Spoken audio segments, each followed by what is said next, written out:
History Talks program. I'm Deidre Berzer, and I have with me Catherine Forsch, and I'm the director of the South Dakota Historical Society Press. Catherine is the CEO of the South Dakota Historical Society Foundation, and History Talks is a program we do jointly between the press and the foundation on behalf of the State Historical Society. And so we're so excited tonight to have all of you with us and to have the wonderful Michael Lawson, who has been a fundamental part of what we do at the Historical Society for many decades. He's on the editorial advisory board for the press, and he actually was recognized for his great service to us with the award he was given at our history conference in April last year called the Doane Robinson Award. And it is for people just like Michael who have over the decades really given of themselves in their love of history to the South Dakota State Historical Society. So we've loved Michael for a very long time, and we're so glad to get to share him with all of you as he tells us about his classic. I think it's really the way that we want to call this book, Damned Indians Revisited. He first published it in 1982 with the University of Oklahoma Press, and then republished it with us at the South Dakota Historical Society Press with my predecessor, Nancy Kupal, in 2011. And then in 2012, Damned Indians Revisited was the one book South Dakota, which is a program of the South Dakota Humanities Council. And Michael spent some 40 years as a researcher and consultant in Native American issues, and 20 years as a historian for the Bureau of Indian Affairs at the Smithsonian and the National Park Service. So he brings a wealth of experience to this presentation. So I ask if you all would please make sure you are muted, so errant dog barking and things like that don't interrupt our presentation from Michael. And at the end, we'll have time for questions. And I ask that you type those into the chat because there are so many of us. And then I will convey them to Michael, and hopefully that will make things sort of smooth. We'll try it that way. So thank you for joining us. And Michael, it's your turn. Well, good evening, and thank you so much for giving me the opportunity to discuss my book, Damned Indians Revisited. This work is a continuation of my research that began with my master's thesis and doctoral dissertation back in the 1970s. And as Deidre mentioned, it also represents a substantial updating, 6 new chapters basically, of the original Damned Indians volume that was published by the University of Oklahoma Press in 1982. Likewise, it is a subject area that I have continued to research since the South Dakota Historical Society Press published this work back in 2011.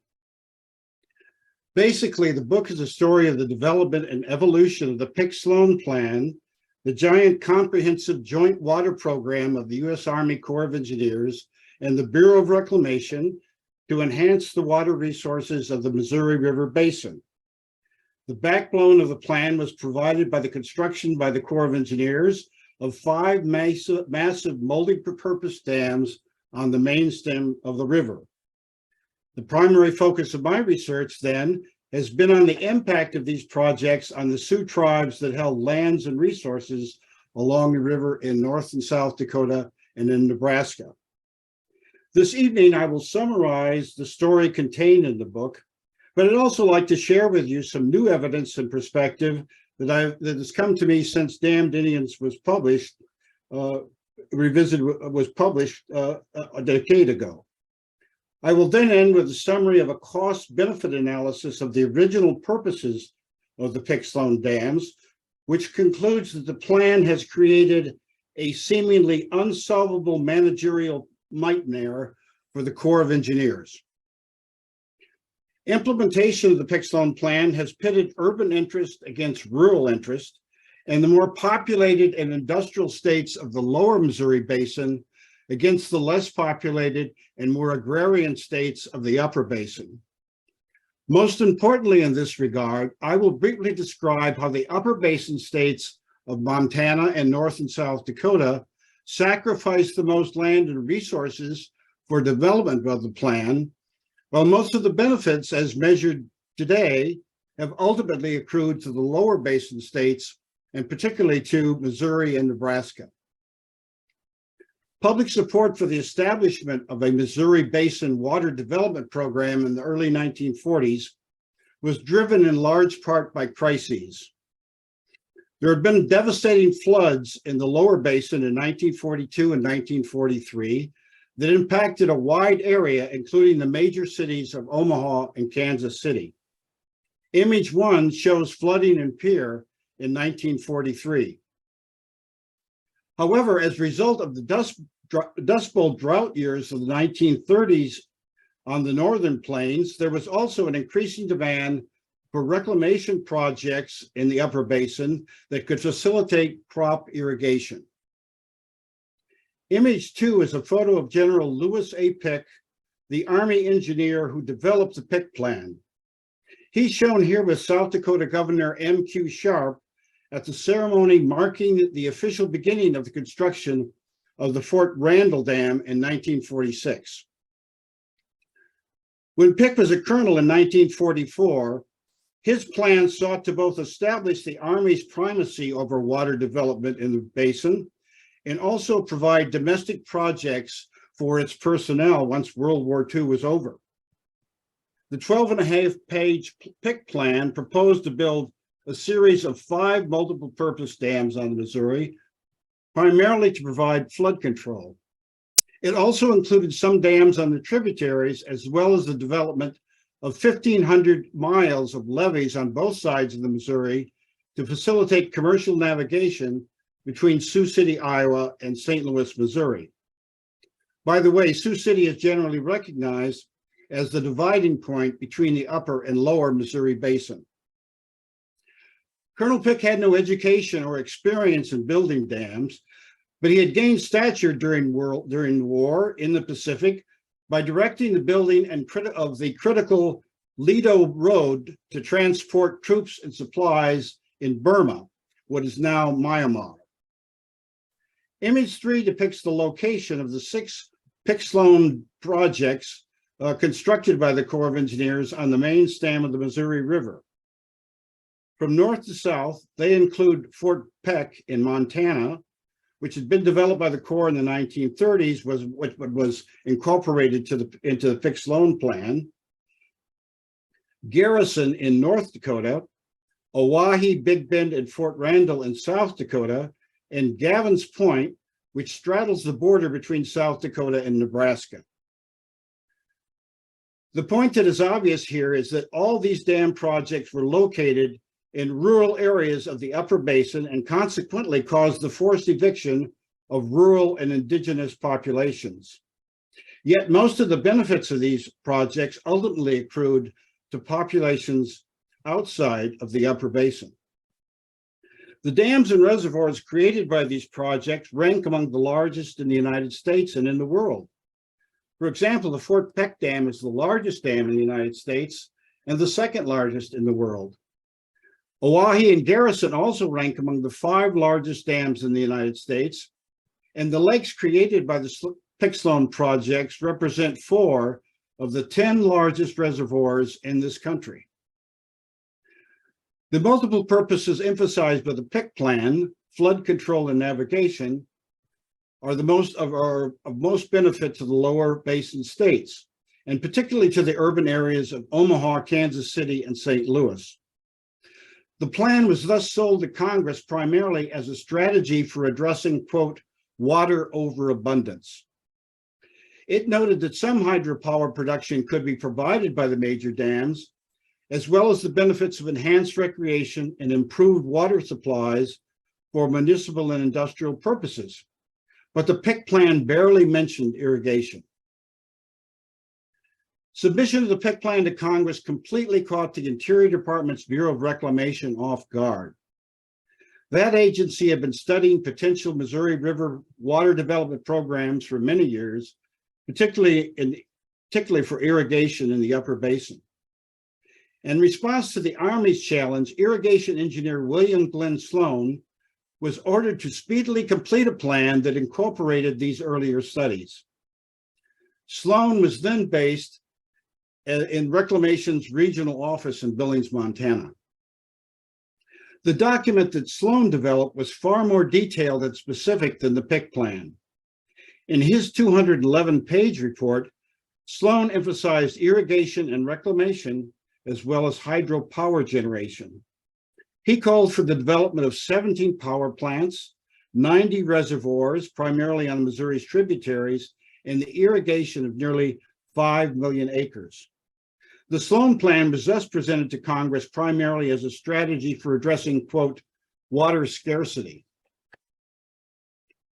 A remarkable conciliation of the separate Pick and Sloan plans was rather quickly achieved at a two-day conference in Omaha in October of 1944. The Omaha Conference conciliation was not a compromise that actually sought to resolve the competing interests of the upper and lower Missouri basins. Rather, it was essentially an agreement between the federal engineers that allocated jurisdiction over the proposed projects, giving the Corps of Engineers primacy over Missouri's main stem dams. The agreement did not address such critical policy issues as water allocations to the basin states or Native American tribal sovereignty and water rights. Neither agency focused on potential environmental impacts such as sedimentation, bank erosion, the destruction of cultural and religious sites, or the depletion of native plants and animal and fish species. Nor did the agencies give any real heed to the social, cultural, and psychological impacts that their projects would have on those populations forced to relocate and resettle.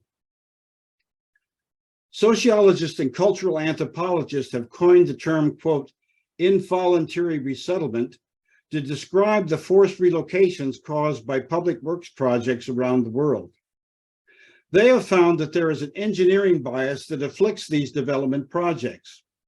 Such a bias tends to neglect the social planning and characteristically understates the challenge faced by a proposed project, resulting in an inclination to both ignore the host population and put excessive pressure on the environment. Development projects almost universally incur construction cost overruns, while they underfinance resettlement expenses and underestimate the number of people or families that need to be displaced. By demonstrating all of these characteristics, implementation of the Pick-Sloan plan proved to be a classic case of, quote, involuntary resettlement. As other observers have noted, large dam projects around the world have also tended to have the greatest negative impacts on rural and indigenous populations. Together, the Army and the Reclamation Bureau approved $150 million worth of projects that one or the other had previously considered to be of little or no value. No attempt was made to consolidate or justify costs, exact dimensions were never specified, and duplications were not addressed. The problem of determining whether there was sufficient water to support both irrigation in the upper basin and navigation in the lower basin was ignored, even though Reclamation's William Sloan himself publicly doubted that there would be adequate capacity for both purposes. Although the development of hydropower was a key consideration among the multiple purposes of the projects proposed by Reclamation, details concerning the development and distribution of hydropower were likewise not addressed. Also left unresolved was the problematic issue of how the consolidated Pick-Sloan plan would be administered. Many politicians and interest groups, particularly the Missouri River States Committee and interest groups in the upper basin, favored joint administration by the Corps of Engineers and the Bureau of Reclamation. But other politicians, including Presidents Roosevelt and Truman, and interest groups, particularly in the lower basin, preferred to see the Pick-Sloan plan administered by a Missouri Valley Authority, or MVA. Such an authority would be patterned after the highly successful Tennessee Valley Authority, or TVA, which had begun in 1933. The TVA was very successful in modernizing the Tennessee River Valley region through several programs, including the enhancement of water resources. Despite these ambiguities and the projected cost of billions of dollars, the joint Pick-Sloan plan was rushed through Congress roughly 8 weeks after the Omaha Conference with no real public debate. The proposal drew legislative support as a measure to help stabilize the economy of the Missouri Basin by drawing people back to the region following the Great Depression. However, it also brought to the fore tensions between the upper and lower basin states regarding which region might gain priority for its interest. One of the results of this friction was that Senator Joseph O'Mahony of Wyoming co-sponsored an amendment with Senator Eugene Milliken of Colorado that set priorities for irrigation and hydropower by providing preference to upstream consumptive users in the upper basin over downstream uses in the lower basin. Sensitive to the criticism that the Pick-Sloan plan lacked an integrated and dynamic view of the entire Missouri River Basin, the Truman administration placed the program under the rather loose-knit coordination of the Missouri Basin Interagency Committee, or MBIAC, in 1945. This voluntary body was created to coordinate federal and state activities and to provide administrative guidelines. However, the MBIAC and its successor organizations were never given any statutory authority, appropriations, or enforcement powers. As a result, they quickly fell under the domination of the Corps of Engineers, with the result that the Army had more control and influence in implementing the plan. Because the various administrative committees held no public hearings and had absolutely no power to change policy, these bodies were criticized as being mere, quote, debating societies. In my view, implementation of the Pick-Sloan plan would have been better served under a more centralized administrative structure, such as that proposed by the Missouri Valley Authority. An MVA would have been headquartered within the basin and would likely have received an annual block appropriation for all of its activities and functions. In comparison, the numerous independent agencies involved with the Pick-Sloan plan, including the Bureau of Indian Affairs and the U.S. Fish and Wildlife Service, were all directed primarily out of headquarters in Washington, D.C. They had to deal with several separate committees in Congress for funding of their specific components of the overall program. And there were times, many times, when the Corps of Engineers got money for construction of the dams, when the Bureau of Indian Affairs did not get money for the relocation of the indigenous populations.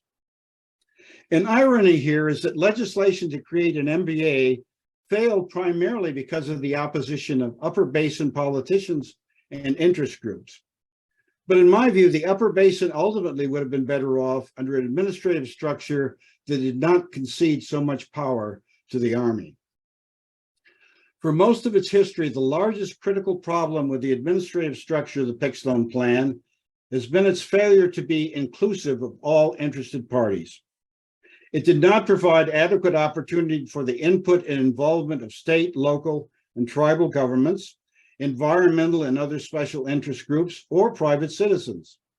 Neither did it recognize any of these parties to be actual stakeholders in the development of present and future policies and programs related to the water resources of the Missouri Basin.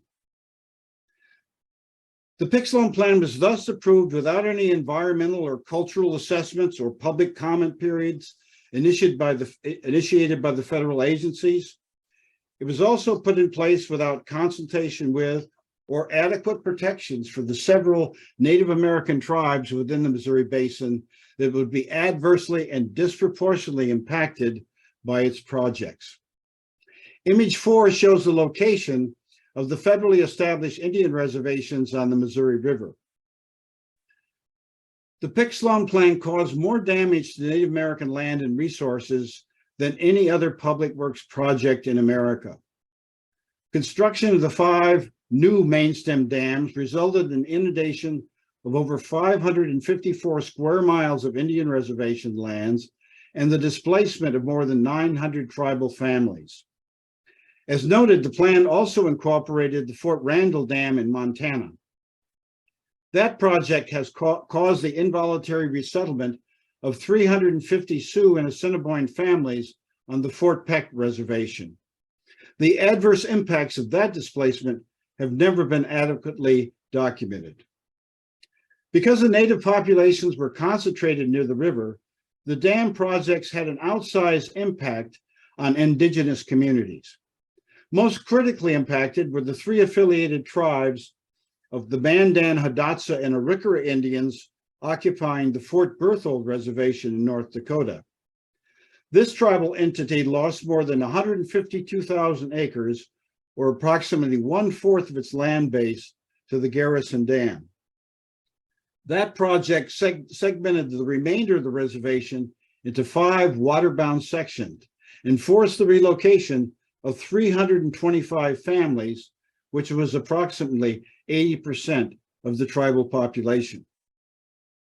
My research has detailed the impacts of the Pick-Sloan projects on the Standing Rock Reservation in North Dakota, the Cheyenne River, Crow Creek, Lower Brule, Yankton, and Rosebud reservations in South Dakota, and the Santee Reservation in Nebraska. On these 7 Sioux reservations below Fort Berthold, approximately 600 tribal families were compelled to be removed and relocated. The primary towns and villages and the Bureau of Indian Affairs, or BIA, agencies on many of these Sioux reservations had to be evacuated and reestablished on higher ground.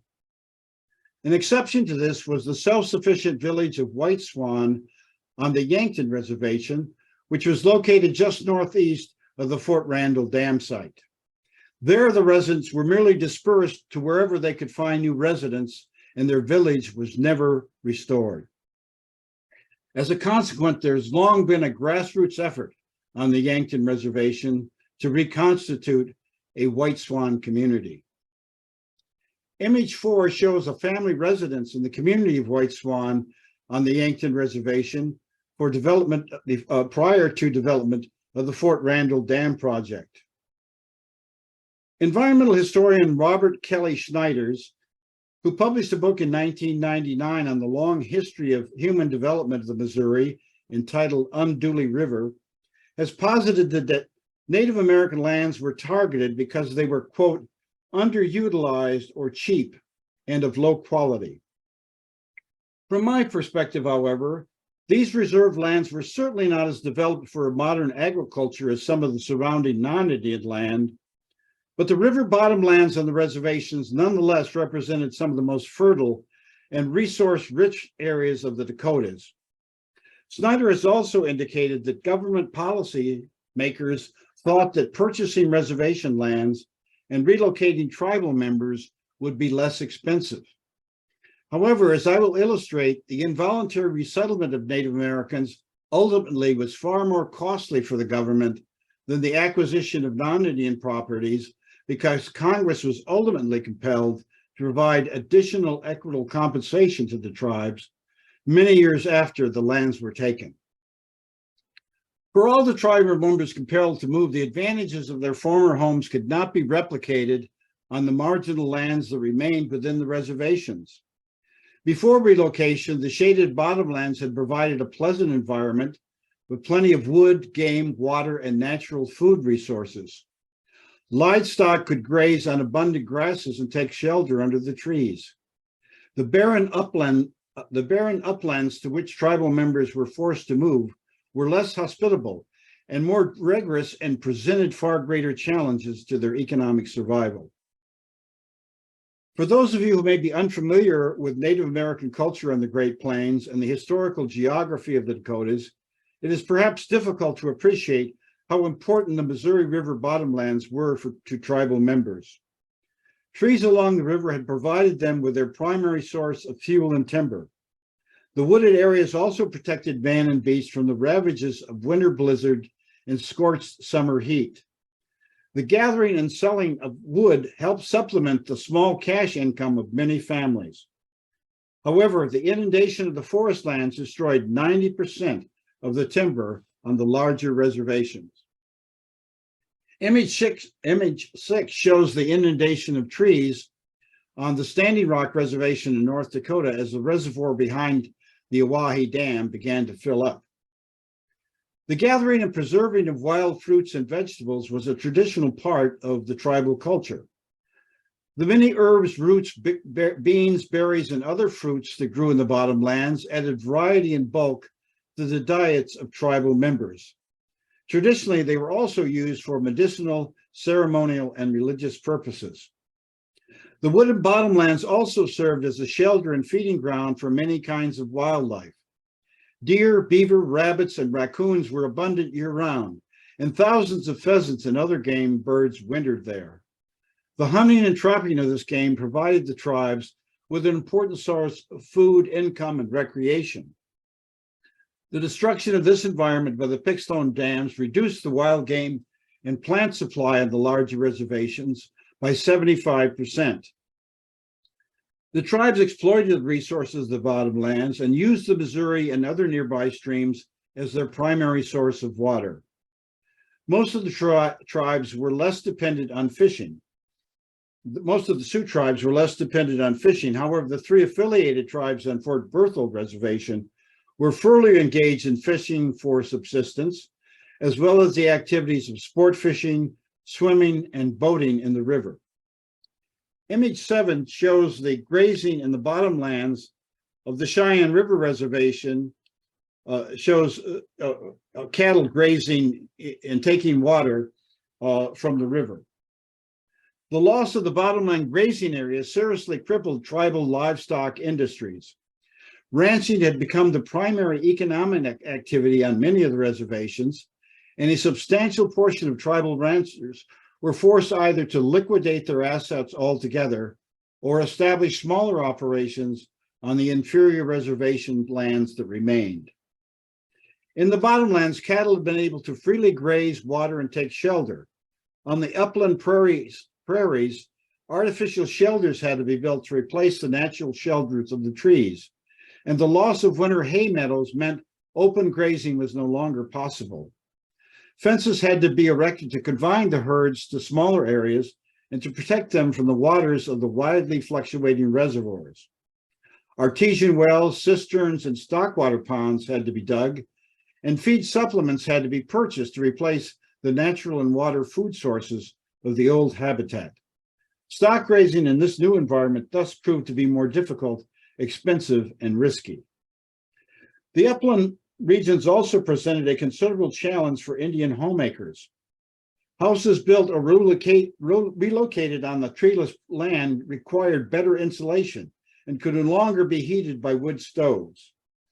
New sources of fuel, lumber, food, and water had to be developed or purchased. The necessity of finding new home sites and range lands on the reduced reservations created a highly competitive and inflated real estate market. The nature of the soil and terrain made irrigation impractical, if not impossible. Paradoxically, the Pick-Sloan dams flooded the most potentially irrigable lands on the reservations. Damage by the Pick-Sloan projects touched every aspect of tribal life. Abruptly, the tribes were transformed from subsistence to a cash economy and forced to develop ways of making a living, new ways of making a living. In the years that followed, the significant number of tribal members became more dependent on federal welfare services such as unemployment compensation and housing assistance. Because replacement lands were scarce on the reduced reservation, many families had to relinquish their farms and ranches on their family allotments of up to 640 acres to live in government-built modular homes in town subdivisions. They not only lost their connections to the land, but also the freedom of space that is an integral part of agrarian life. Image 8 shows the demolition of the village of Cheyenne River or Cheyenne Agency in 1960. This village was the largest community on the Cheyenne River Reservation.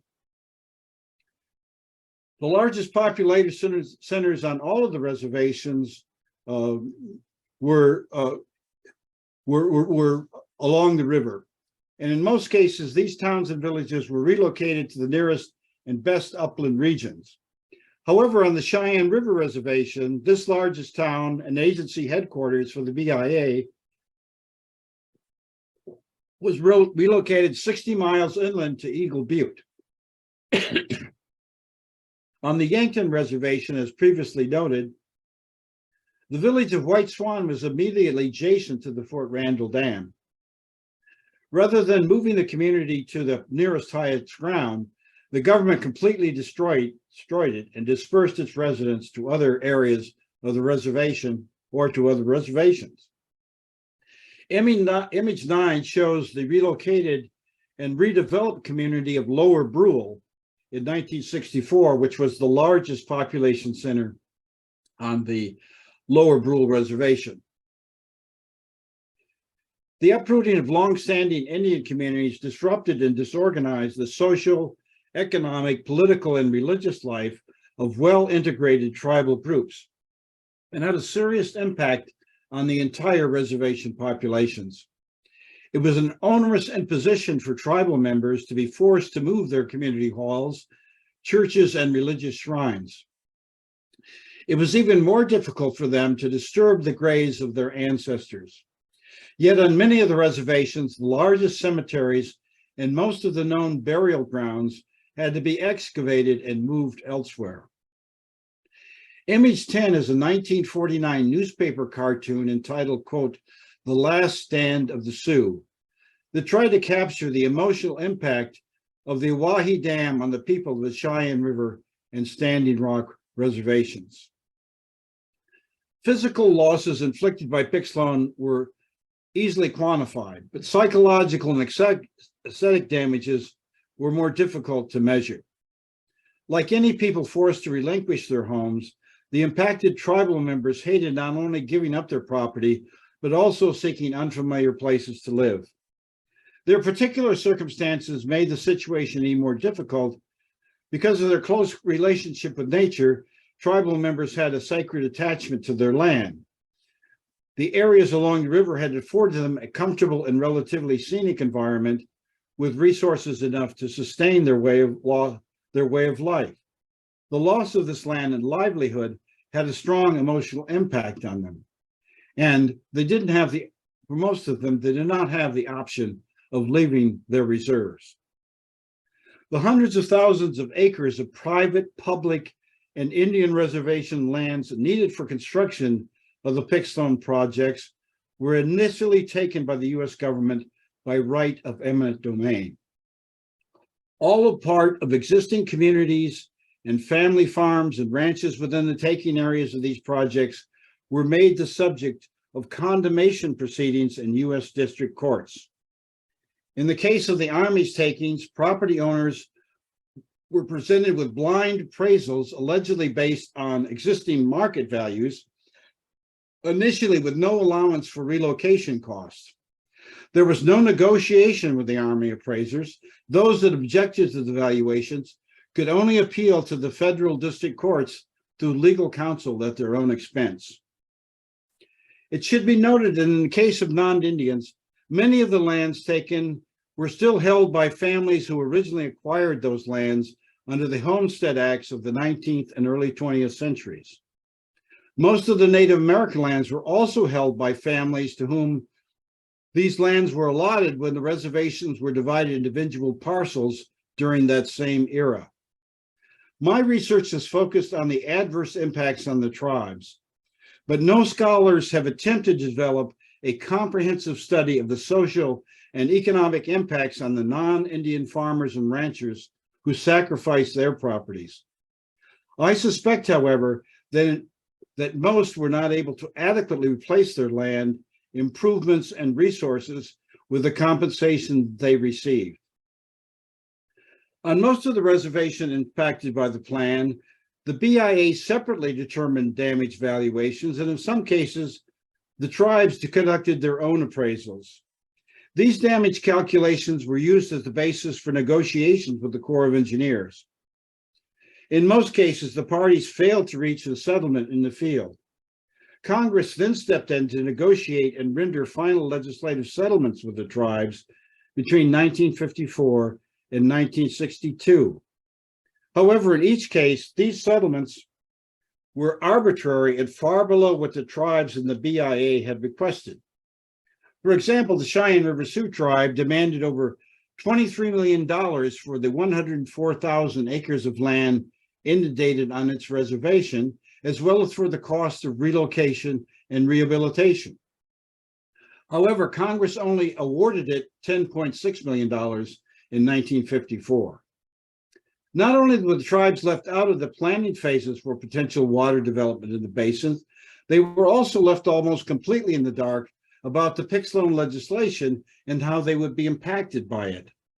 The portions of the Flood Control Act that authorized the Pick-Sloan plan did not contain any language specifically pertaining to Native Americans. It neither authorized the taking of Indian lands nor provided for the protection of tribal interests. This was the situation, even though there were two previous U.S. Supreme Court decisions that had determined that federal agencies could not condemn tribal lands without the express authorization of Congress. The Pick-Sloan legislation was likewise silent on the issue of the tribe's water rights. In 1907, the U.S. Supreme Court, in the case of Winters versus the United States, set forth the parameters of reserved water rights for tribal nations. The so-called Winters Doctrine, established in this and other cases, held that tribes held prior and superior rights to both the present and future beneficial use of waters. The court held that when the tribes gave up their homelands in exchange for arid, unirrigated reservations, sufficient water was reserved to allow them, quote, to become a pastoral and civilized people. Not only was the Winters Doctrine not addressed in the Pick-Sloan legislation, it has also never been acknowledged by the federal agencies that implemented the plan. What was then the Office of Indian Affairs, the Interior Department agency that officially became the Bureau of Indian Affairs in 1947, was fully aware of the potential impacts of the Pick-Sloan plan. Yet it made no effort either to keep tribal members informed or object to the proposals while they were being debated in Congress. The experience of the Yankton Sioux tribe in South Dakota serves as an apt example of how uninformed the tribes were of the challenges that would be presented to them. Even though a portion of the Fort Randall Dam and a considerable part of the construction area was to be developed on lands within their reservation, tribal officials only learned of the project when Army crews arrived to begin preliminary construction in 1945. Image 11 is perhaps the most widely publicized photo depicting the emotional impact of the Pick-Sloan dams on the tribes.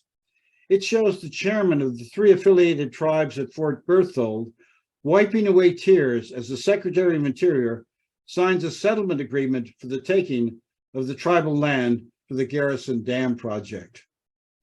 The Pick-Sloan plan was thus presented to both the tribes and to the non-Indian residents as a fait accompli. The federal government was determined to move them out of the way of its public work projects, and there was nothing that they could do about it. This is a clear example of the subordination of rural interest in the government's implementation of the plan. The tribes were bitter and angry that the United States would again break its treaty obligations to protect and preserve their reserved lands and to sacrifice their interest to satisfy the majority culture's demand for progress. However, they realized the resistance was futile. Intertribal cooperation was virtually non-existent at the time, and the individual tribes were too politically fragmented to offer organized opposition. Access to influential legislators and competent legal counselors was extremely limited, and the tribal members were not inclined to take radical action. Federal officials ignored the protests that were made, and the tribes were essentially forced to accept the inevitable consequences of Pick-Sloan. Gradually, they resigned themselves to making the most of whatever alms might be offered in compensation, but their bitterness remained. Image 2 is a drawing by Lakota artist Dwayne Wilcox that depicts the dispossession and relocation of uprooted tribal members.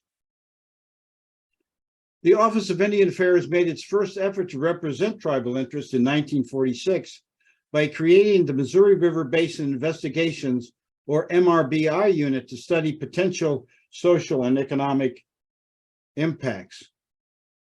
However, by the time the first MRBI staff members reached the field, the Corps of Engineers had expended $28 million in developing the Garrison, Fort Randall, and Oahe projects. By the time the MRBI issued its first reports in 1949, the Army had spent an additional $37 million on these three projects.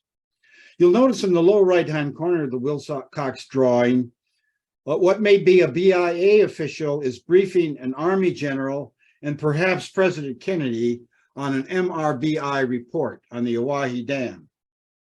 The Missouri River tribes impacted by the Pick-Sloan have never really fully recovered from the forced land takings, and several years passed before they received any appreciable benefits from the dam projects.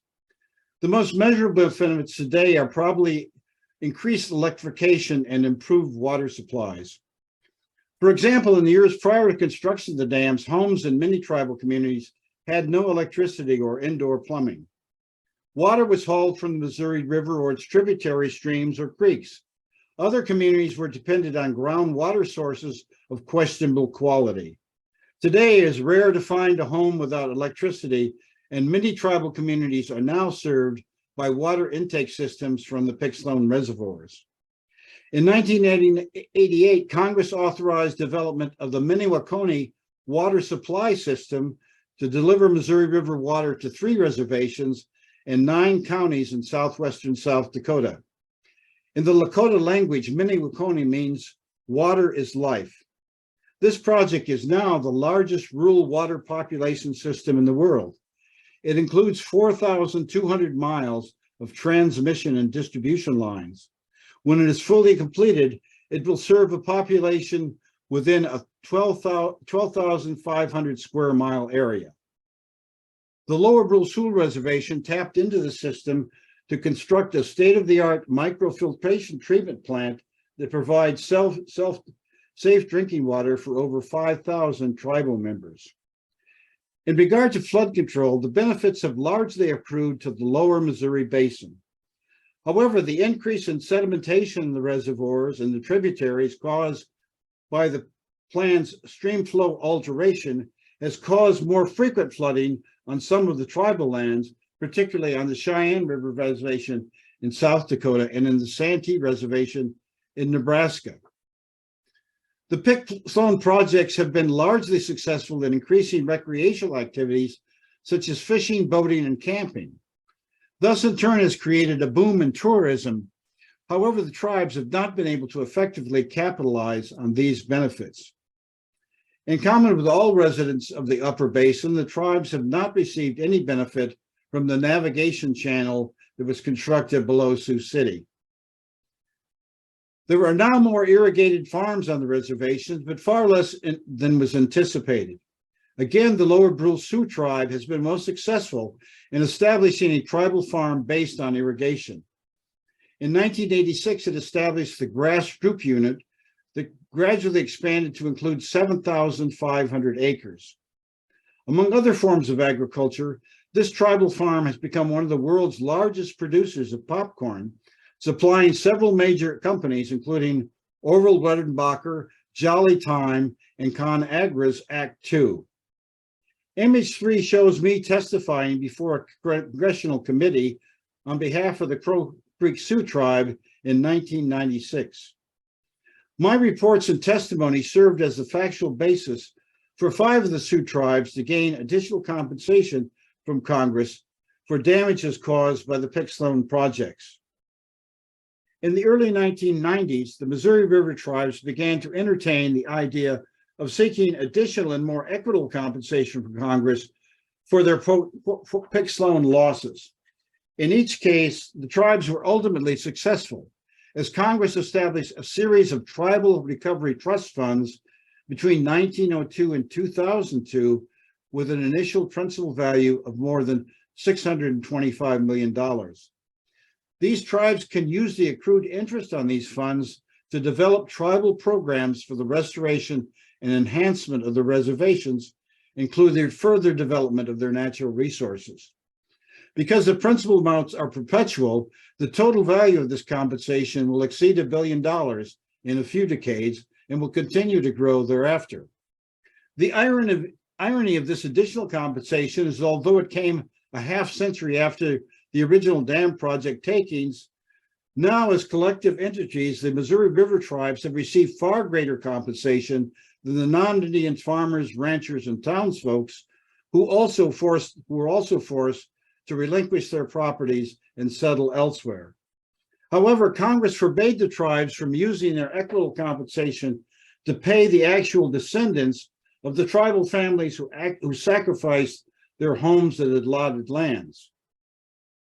So those tribal losses still remain as one of the great tragedies of the Pick-Sloan plan. Image 14 shows construction of the Oahe Dam in 1960. In looking at the purposes and benefits of the Pick-Sloan plan today, the Corps of Engineers has succeeded in safeguarding long stretches of Missouri and its tributaries from the catastrophe of frequent high floods, particularly in the region below Sioux City. The state of Nebraska is one of the principal beneficiaries of these protections, as are Iowa and Missouri. However, the Army's harnessing the river is far from secure. Many of the areas of the basin are still vulnerable to flooding. Flooding on the main stem and tributaries in the upper basin are now caused primarily by the growing deposits of sedimentation on or in or near the reservoirs. In regard to hydropower, the Pick-Sloan projects have vastly increased the availability of electricity in the basin states.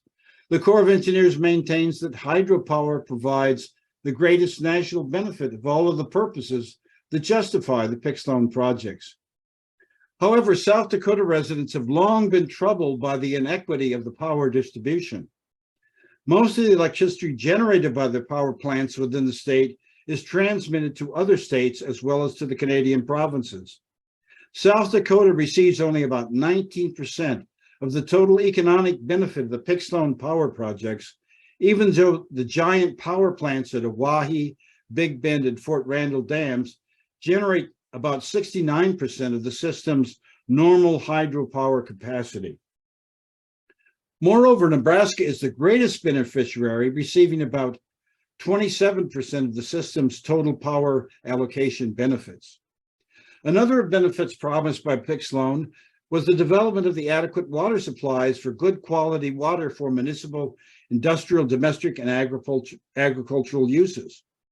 Water supply is a program purpose that has expanded far beyond original expectations. By 2006, over 1,600 water intakes had been established within the systems, and municipal intakes provided the main source of water for over 3 million people, mostly in the lower basin. Of all the benefits promised by the Pick-Sloan projects, water-based recreation is a program purpose that has most exceeded all original expectations. The recreational opportunities include boating-related activities such as water skiing, swimming, sport fishing, hunting, camping, picnicking, hiking, biking, wildlife and nature viewing, and other outdoor activities. Each year, hundreds of thousands of recreationists flock to the thousands of acres of lands developed to support this range of activities along the approximately 6,000 miles of the main stem reservoir shorelines. This recreational development has far been very beneficial to the economy of local communities, creating thousands of jobs and generating millions of dollars in income. Image 15 shows President Kennedy at the dedication of the Oahe Dam in 1962. Unlike flood control, hydropower, and navigation, recreation is one of the Pick-Sloan system benefits that accrue mostly to the upper basin states in which the main stem dams were developed. Of the 10 basin states, 75% of the benefits go to the 3 states of North and South Dakota and Nebraska. South Dakota receives the greatest percentage of benefits, 36%, although Nebraska also is a significant beneficiary with 16%. It is noteworthy that many of the recreations who come to the reservoir areas in the upper basin are drawn from the lower basin. The project with the most annual visitations is Lake Lewis and Clark, the reservoir behind the Gavin's Point Dam in South Dakota. This man-made lake draws a significant number of visitors from the lower basin states of Nebraska and Iowa. Irrigation has become the abandoned orphan of the Pick-Sloan plan, and although recreation promised to irrigate 5.3 million acres of farmland within the basin, by 1989 it had only developed irrigation for about 465,000 acres. The large main stem projects promised by the Dakotas were never materialized. For example, the South Dakota was promised 950,000 acres of new irrigated lands, but Congress deauthorized its main delivery system, the Oahe Diversion Project, in 1982. Residents of the Dakotas have long justified the Oahe Diversion Project, as well as the Garrison Diversion Project in North Dakota, on the basis there being a potential offset to the sacrifices they made for construction of the main stem dams, and that they primarily benefit the citizens of the lower basin. However, the ethic on which reclamation was originally based, to settle the land and produce abundant crops, no longer has sufficient relevance in the northern plains to justify the expense of major federal irrigation projects. As a result, the O'Mahony-Milliken Amendment to the Pick-Sloan Plan, which established priority for irrigation in the upper basin, has proven to be largely worthless. In conclusion, administration of the Pick-Sloan Plan has become a managerial nightmare for the Corps of Engineers. It has the nearly impossible task of controlling water releases from the reservoir to balance all system purposes and requirements. Increased velocity upstream can carry more water into the lakes. Raising water levels to provide flood control downstream can cause bank erosion and flooding along the reservoir shorelines. Releasing water can negatively impact recreation facilities and water intake systems. Drawdowns increase water velocity downstream and cause stream bank degradation because the water is deficient in sediment. Releases also have negative economic and environmental impacts. Moreover, drawdowns can increase flooding and impede drainage from farmlands. None of the Pick-Sloan Dam projects could gain authorization today because none could meet the modern standards of environmental impact assessments. Increased sedimentation means that the reservoirs all are rapidly losing water capacity to meet their multiple purposes. All dam projects have a natural lifespan, and the colossal problem for the future of the Missouri River Basin will be the challenge of either dismantling or functionally reshaping these projects. This concludes my presentation, but I'd be happy to address any questions you may have. Image 6 shows the cover of my book, Damned Indians, Revisited, which the Historical Society Press published in 2011, and which fortunately still remains in print. Thank you. Thank you so much, Michael. That was so fascinating. We have a few minutes for questions, and if you would be so kind as to put those in the chat, then I will convey them, because we have something like 49 people on, so I think that's the easiest way to do it. And I need to stop the share screen. Okay. So please put your questions in, and while you all are thinking about them and typing them in, I'll ask a question of Michael. Just from your last statement, do you think dismantling this entire series of dams is actually in the realm of possibility? Well, I don't know. I mean, it creates a terrible challenge because I don't know how you would recover those lands that have been underwater for so long. And, you know, they've dismantled smaller, more recently, particularly in the West Coast, they've dismantled some smaller projects. But these large earth dams are among the largest in the world. I don't know what proposal that have been talked about is diverting water around the dam more efficiently, so to decrease sedimentation, and create sediment where it's needed. But that is a problem that when all of this was implemented, I mean, I think they all knew that dams have a lifespan, but I think they were thinking like 200 years out. Right. We do have a question here. If you could speak more about the implications of the Winters Doctrine water rights, most of which have yet to be formally established. Thank you, Jay Gilbertson, for that question. Should I repeat it?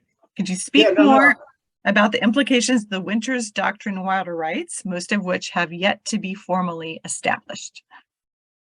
Well, and with the Sioux tribes and with the tribes in North Dakota as well, they've never tried to litigate those rights, because I think there's been a view that, well, the water is abundant and we don't need, that we don't need to do that.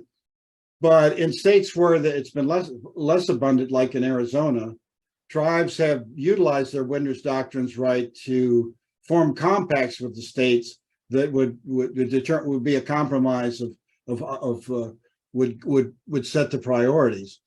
And I believe that Montana also has a compact with the tribes for water use. But that's something that I've talked to tribal leaders about in the past, and there's just never been any initiative to do that among tribal leaders in the Dakotas. Okay, we have another question. Is the Biden administration's focus on climate change remediation potentially going to have an impact on these areas? And she's more specifically, i.e., does the administration recognize the issue and will it support restoration of the ecosystem that was destroyed by the dams? Well, I mean, there's certainly more environmental impacts that since the Endangered Species Acts and Clean Water Act and all, regulations, and there's more enforcement of that. And that's another one of the managerial problems of the Corps of Engineers has to deal with. But agencies seem to have more power to control that, and tribes are asserting their rights to sort of joint manage some of these facilities. And I think and the Corps has more input from the other agencies than it used to have, and so these problems are being wrestled with, and I think it's encouraging and with the Biden administration that you have a Secretary of Interior who's a Native person. The head of the National Park Service is also a Native person, and the solicitor, who is the chief legal officer of the department, is Native. So there are certainly initiatives to put more focus on environmental impacts in the broad spectrum, but also how they affect, can give recognized tribes as a shareholder in these interests. Thank you for that, Michael.